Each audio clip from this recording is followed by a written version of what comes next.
Oke, selamat malam semuanya. Salam berketemu kembali dengan saya. Kali ini saya akan melanjutkan pembahasan kita tentang analisis jaringan. Ya, kita akan memperdalam algoritmanya dalam perhitungan yang nyata atau dalam kasus yang real. Nah, baik. Kita lanjutkan saja untuk fokus studi lanjutan ini. Kita akan membahas tentang sorted path problem, yaitu pencarian rute dengan biaya atau jarak yang minimal, biasa disebut dengan algoritma Dijkstra. Kemudian kita akan membahas tentang maximal flow problem, yaitu mengukur kapasitas aliran maksimum dari sumber ke tujuan, yang biasa disebut dengan algoritma Ford-Fulkerson. Dan kita akan membahas juga tentang minimal spinning tree, yaitu menghubungkan semua node dengan biaya kabel atau pipa minimal, yang biasa disebut juga algoritma Kruskal atau prim. Oke, nah ini adalah Edgar W. Dijkstra sendiri, ya, yang sudah mengaplikasikan teorinya yang dikenalkan pada tahun 1956, yang digunakan untuk mencari jalur terpendek dari satu titik awal ke semua titik lainnya dalam sebuah graf yang berbobot positif. Oke. Nah, kita masuk ke dalam konsep dasar untuk Dijkstra-nya sendiri, yaitu ada yang dinamakan node atau titik atau vertex, ya, yaitu mempresentasikan lokasi, kota, atau persimpangan. Biasanya dinotasikan dengan A, B, C, D, dan seterusnya. Oke. Nah, selanjutnya ada yang disebut dengan edge atau sisi atau busur, yaitu garis yang menghubungkan antar node. Oke, selanjutnya ada yang disebut dengan weight atau bobot, yaitu nilai digital pada edge yang bisa mempresentasikan jarak, waktu tempuh, dan biaya. Nah, ini biasanya diindikasikan dengan angka 1, 2, 3, 4, dan seterusnya. Oke, kita punya catatan penting tadi yang diutarakan oleh Dijkstra bahwa bobotnya harus bernilai positif, gitu ya. Jadi di Dijkstra ini bekerja hanya jika semua berbobot positif atau lebih besar atau sama dengan 0. Oke. Nah, langkah-langkah dalam membuat tabel Dijkstra. Yang pertama adalah kita harus membuat tabel dengan kolom untuk tempat jarak dari simpul dan baris posisi simpul. Oke. Selanjutnya, pilih simpul awal dan simpul tujuan dengan syarat simpul tersebut harus terhubung secara langsung. Oke. Kemudian, hitung jarak beberapa simpul tujuan yang telah terpilih tadi. Oke. Nah, selanjutnya setelah itu, setelah simpul diuji, selanjutnya pilih jarak yang terpendek. Oke, setelah mendapatkan jarak terpendek, kemudian yang terakhir, simpul yang terpilih itu akan menjadi acuan untuk tahap selanjutnya. Dan ulangi seperti sebelumnya sampai semua simpul telah diuji dan simpul telah mendapatkan jarak yang terpendek. Oke, itu langkah-langkah untuk membuat tabelnya. Nah, cara kerja algoritma Dijkstra ada 5. Yang pertama adalah inisialisasi, yaitu menentukan simpul awal. Oke. Nah, simpul ini diberi nilai jarak 0. Sementara semua simpul lainnya diberi jarak tak terhingga. Oke, atau infinite. Oke. Nah, selanjutnya periksa simpul tetangga atau simpul dari simpul awal tadi, Kemudian periksa semua simpul tetangga dengan hitung jarak total dari simpul awal ke simpul tersebut. Oke. Kemudian perbarui jarak minimum. Oke, jika jarak yang baru dihitung lebih kecil daripada jarak sebelumnya, maka perbaharui nilai jarak minimum simpul tersebut. Oke. Nah, selanjutnya tandai simpul sebagai terkunci. Tadi kan kita sudah pilih yang terkecil. Nah, itu kita tandai sebagai terkunci. Jadi setelah semua tetangga simpul diperiksa, kemudian simpul ini ditandai sebagai terkunci atau sudah diperiksa artinya ya. Dan algoritma akan beralih ke simpul berikutnya dengan jarak terpendek yang belum diperiksa. Oke. Kemudian ulangi lagi langkah kedua sampai keempat. Langkah ini diulang sehingga semua simpul telah diperiksa atau jarak terpendek ke simpul tujuan telah ditemukan.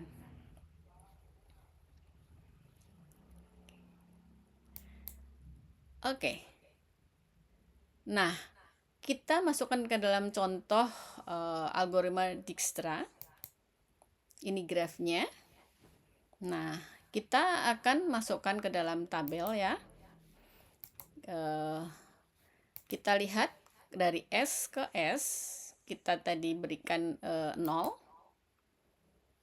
Kemudian dari S ke A adalah 1, lintasan S ke A.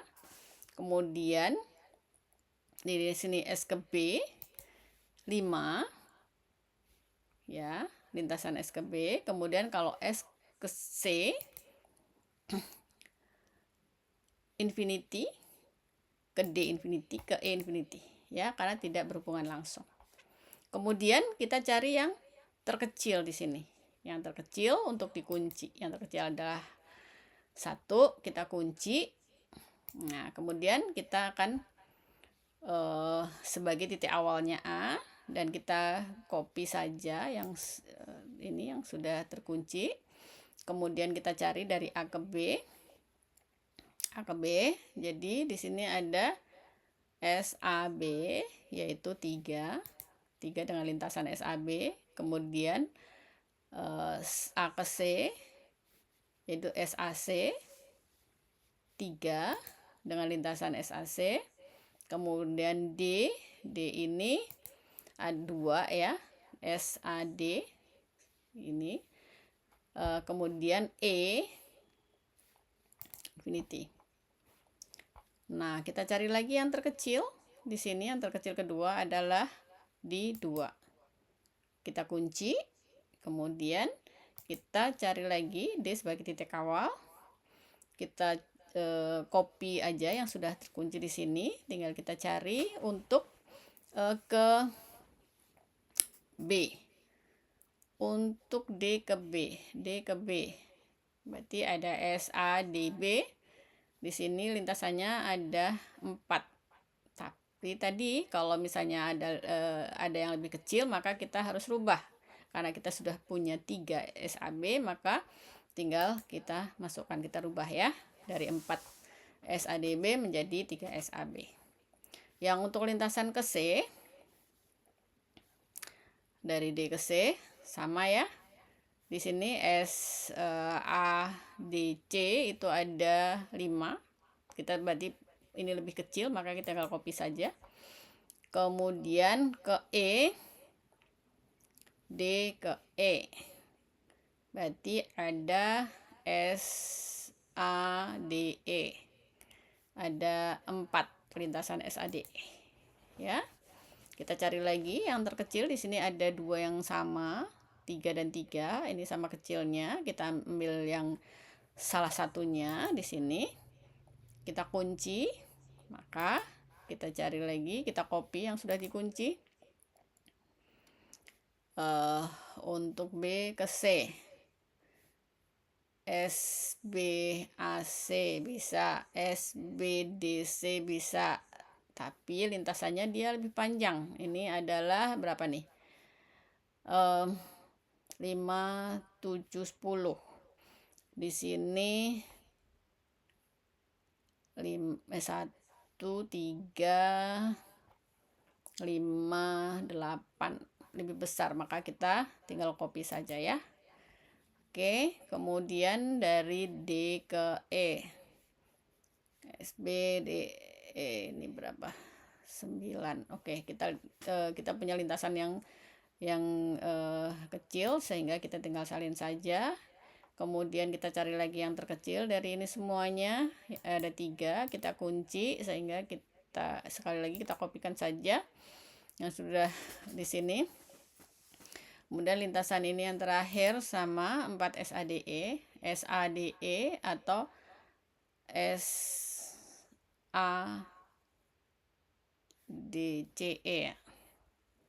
Oke.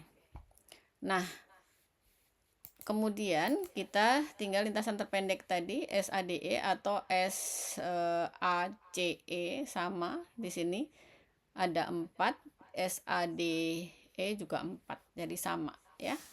Jadi lintasan terpendeknya di graf ini adalah 4. Oke, itu untuk contoh dari algoritma Dijkstra. Oke, kemudian kita bahas untuk maximal flow problem.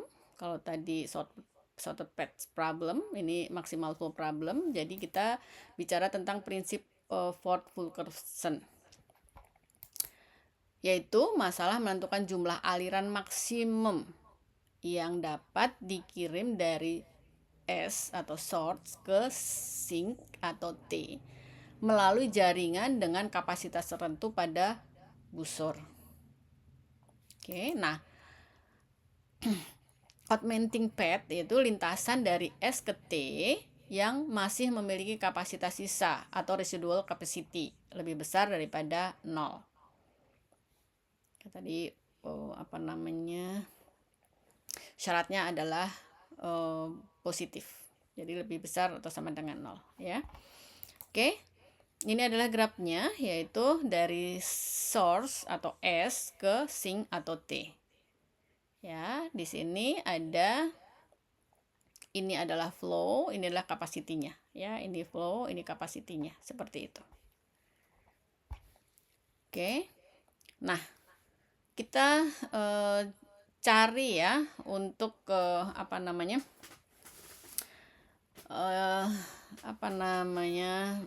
kapasiti maksimalnya ya. Oke, lintasan pertama yaitu lintasan SABT ya, dari source ke sink. Dari SABT ini maksimal flow-nya berapa? Maksimal flow-nya di sini kita 5. Kenapa? Karena kapasitas maksimal yang bisa diangkut adalah 5. Ya, jadi lintasan SABT ini maksimum flow-nya adalah 5. Ya, karena kapasitinya maksimal 5. Kalau kita ngangkut dari sini 6, misalnya dari S ke A6, nah dari A ke B tidak keangkut karena yang bisa diangkut cuma 5, sehingga kita kapasitas flow maksimalnya adalah 5. Kita cari lagi lintasan selanjutnya, yaitu SDACT. Nah, untuk SDACT ini berapa maksimal flow-nya? Maksimal flow-nya adalah 3. Ya. Kemudian kita cari lagi lintasan yang lain, yaitu di sini SDCBT. SDCBT berapa kapasitas flow-nya? Kita lihat. Nah, di sini tadi kapasitinya 4. Di sini baru 3, jadi tambah 1. Oke, maksimal flow-nya adalah 1.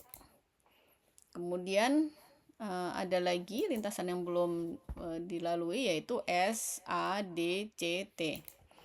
Untuk SADCT ini berapa maksimumnya? Maksimum flow-nya adalah berapa? Nah, ini di sini ditentukan, di sini kan maksimum 2. tadi baru 1. Oke, sehingga 1 lagi ditambah ya. Jadi dari S ke A tadi 5 ditambah 1. Ini karena seharusnya dari D ke A, ini karena balik arah ya, dia 3 menjadi kurangin 1 jadi 2. Ini tadi 1 ditambah 1 jadi 2. 3 ditambah 1 sama dengan 4. Jadi maksimal adalah 1. Oke, untuk nilai maksimumnya di sini adalah 6 ditambah 4. Jadi sama dengan 10. Oke, itu contoh penerapannya dalam Hotful question. Oke, nah selanjutnya kita bahas tentang minimal spinning tree atau MST. Dalam minimum spinning tree di sini adalah bagian dari teori graph untuk menghubungkan seluruh titik atau simpul dalam satu jaringan secara menyeluruh menggunakan total bobot sisi atau edge paling minimum tanpa membentuk siklus atau cycle. Ya. Nah, untuk minimum spinning tree sendiri kita mengenal algoritma Kruskal dan Prim. Untuk algoritma Kruskal yaitu berbaris busur. Ya, urutkan semua busur dari yang terkecil lalu pilih busur yang tidak membentuk cycle. Kemudian kalau Prim yaitu berbasis node. Mulai dari satu node sembarang. Kemudian pilih busur terkecil yang menghubungkan antara node di dalam pohon ke node di luar pohon. Ya.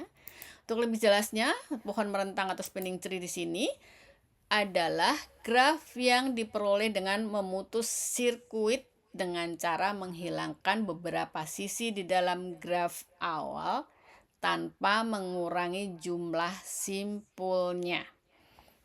Oke, ini contohnya. Ini adalah graf ya, yang bukan spinning tree. Nah, spinning tree-nya seperti apa?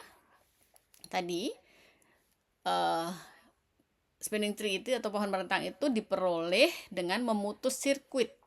Nah, ini menghilangkan beberapa sisi di dalam graf awal tanpa mengurangi jumlah simpulnya. Ini simpulnya masih ada 4 ya. Ini contoh spinning tree yang pertama, kemudian bisa juga seperti ini. Bisa juga seperti ini dan bisa juga seperti ini. Contoh dari pohon merentang atau spinning tree. Oke. Nah, langkah-langkah algoritma Kruskal yaitu yang pertama adalah dengan mencatat semua sisi yang ada pada graf beserta bobotnya. Oke, selanjutnya yaitu mengurutkan semua sisi tersebut berdasarkan bobotnya mulai dari yang terkecil hingga yang terbesar. Setelah dicatat, bobotnya sudah ada, kemudian kita urutkan dari bobot yang terkecil ke yang terbesar. Selanjutnya, pilih sisi dengan bobot terkecil dari daftar yang sudah diurutkan. Oke. Nah, selanjutnya periksa siklus menggunakan struktur data atau disjoint set atau fungsi union find. Nah, selanjutnya ulangi proses pemilihan dari sisi hingga minimum spinning tree memiliki total sejumlah V min 1 sisi. Dari mana? Nah, di mana V itu atau V trend ya adalah jumlah total simpul pada graf. Oke. Nah, kita masukkan ya ke dalam contohnya di sini. Ini adalah graf dari perhitungan Kruskal. Setelah kita tahu, kita masukkan ke dalam sebuah tabel tadi ya. Kita tuliskan sisinya, sisi AB bobotnya adalah 4, kemudian AH bobotnya 8, kemudian HB bobotnya 11, kemudian BC bobotnya 8, kemudian CD bobotnya 7, kemudian ini HG bobotnya 1, HI bobotnya 7, kemudian IG bobotnya 6, GF bobotnya 2, kemudian IC bobotnya 2, CF bobotnya 4, Kemudian DF bobotnya 14, DE bobotnya 9, dan EF bobotnya 10. Sudah ditulis sisi dan bobotnya. Kemudian kita urutkan dari yang terkecil sampai dengan yang terbesar. Oke, setelah kita urutkan, kemudian kita akan lihat nih, tadi dari yang terkecil, yaitu yang pertama adalah dari H ke G sama dengan 1. Ini kita ambil. Kemudian dari terkecil kedua, yaitu dari G ke F, 2, kita ambil. Kemudian dari terkecil yang ketiga, yaitu dari I ke C, 2, ya, kita ambil. Kemudian terkecil keempat dari A ke B, ya, kita ambil. Kemudian terkecil kelima dari C ke F, C ke F kita ambil. Oke, kemudian selanjutnya dari I ke G. Nah, dari I ke G ini adalah, kalau kita ambil, dia merupakan sirkuit, ya. Jadi I ke G ke F ke C dan balik lagi ke I, sehingga ini kita tidak ambil. Kemudian dari C ke D, dari C ke D kita ambil. Kemudian dari H ke I, ini tidak kita ambil karena merupakan sirkuit, ya. Dari H, I, C, F, G, H kembali lagi ke I, jadi kita tidak ambil. Kemudian dari A ke H, A ke H ini bukan merupakan sirkuit, jadi kita ambil. Kemudian dari B ke C, B ke C ini merupakan sirkuit, ya. Dari B, C, F, G, H, A, B kembali lagi ke C, jadi tidak kita ambil. Kemudian dari D ke E, ini kita ambil. Oke, dan sudah selesai, ya, dari dari A ke E. Ya, kita buang yang tidak terpakai sehingga seperti ini. Ini adalah grafnya untuk Kruskal. Oke, tinggal kita totalkan saja untuk bobotnya, yaitu 4 ditambah 8 tambah 2 tambah 7 tambah 4 tambah 2 tambah 1 tambah 9. Totalnya adalah 37. Oke. Nah, itu tadi, ya, kita sudah membahas tentang Dijkstra, tentang full percussion. Kemudian terakhir tadi kita sudah membahas juga tentang Kruskal. Nah, kita dalam aplikasi nyata ini bisa diaplikasikan. Contohnya adalah ketika kalian membuat skripsi atau manajemen proyek, ya, dengan mempergunakan GPM atau BERT. Kemudian ketika kalian memilih rute untuk perjalanan dari kosan ke tempat kuliah atau dari kosan pulang ke rumah, gitu, ya, mudik, ya, dengan mempergunakan sorted route problem. Nah, kemudian kita juga bisa pergunakan ketika kalian mengisi KRS, ya, dengan precedence network. Oke, kemudian bisa juga ketika kalian berbagi internet, misalnya di kontrakan atau di kosan kalian, ya, dengan mempergunakan minimal spanning tree. Kemudian bisa juga ketika kalian mempergunakan Google Maps, gitu, ya, itu dengan menggunakan Dijkstra untuk mencari rute tercepat. Kemudian untuk penyedia ISP, yaitu menggunakan minimum spanning tree untuk menarik kabel optik menghubungkan misalnya dari kota atau dari tempat satu ke tempat yang lainnya. Kemudian ketika pipelines untuk distribusi gas, minyak misalnya ya. Itu dengan menggunakan max flow distribution. Nah, dan lain-lain ya, masih banyak aktivitas yang mempergunakan aplikasi jaringan ini. Oke. Nah, untuk kelebihan dan kekurangannya, di sini kelebihannya adalah optimal ketika algoritma Dijkstra ini memastikan bahwa jalur terpendek ditemukan dengan efisien untuk graf yang berbobot non negatif syaratnya. Oke, kemudian sederhana dan efektif ya, karena mudah dipahami dan diimplementasikan terutama pada jaringan kecil dan menengah. Nah, kekurangannya adalah di sini yaitu terbatas pada bobot non negatif saja ya, sehingga tidak bisa bekerja dengan baik kalau mempunyai bobot yang negatif, atau bisa juga menyebabkan untuk hasilnya itu bisa rancu atau bisa salah. Ya, kemudian kurang efisien untuk graf yang besar karena tadi hanya untuk jaringan kecil dan menengah saja gitu. Oke. Nah, untuk ringkasan materinya, malam ini kita bicara tadi tentang Dijkstra, Vogt-Funckelsen, dan Kruskal atau Prim. Nah, Dijkstra sendiri yaitu prioritas node dengan jarak terkecil ya, berlaku untuk bobot yang positif, sekali lagi non negatif ya.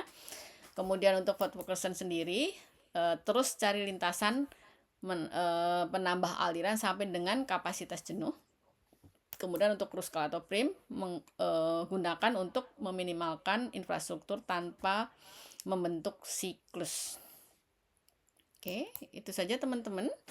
Nah, kunci utama dari riset operasi adalah menerjemahkan masalah nyata menjadi model matematik yang tepat. Ya, itu saja pembahasan kita kali ini tentang analisis jaringan. Terima kasih banyak. Semoga bermanfaat untuk kita semuanya. Oke, terima kasih.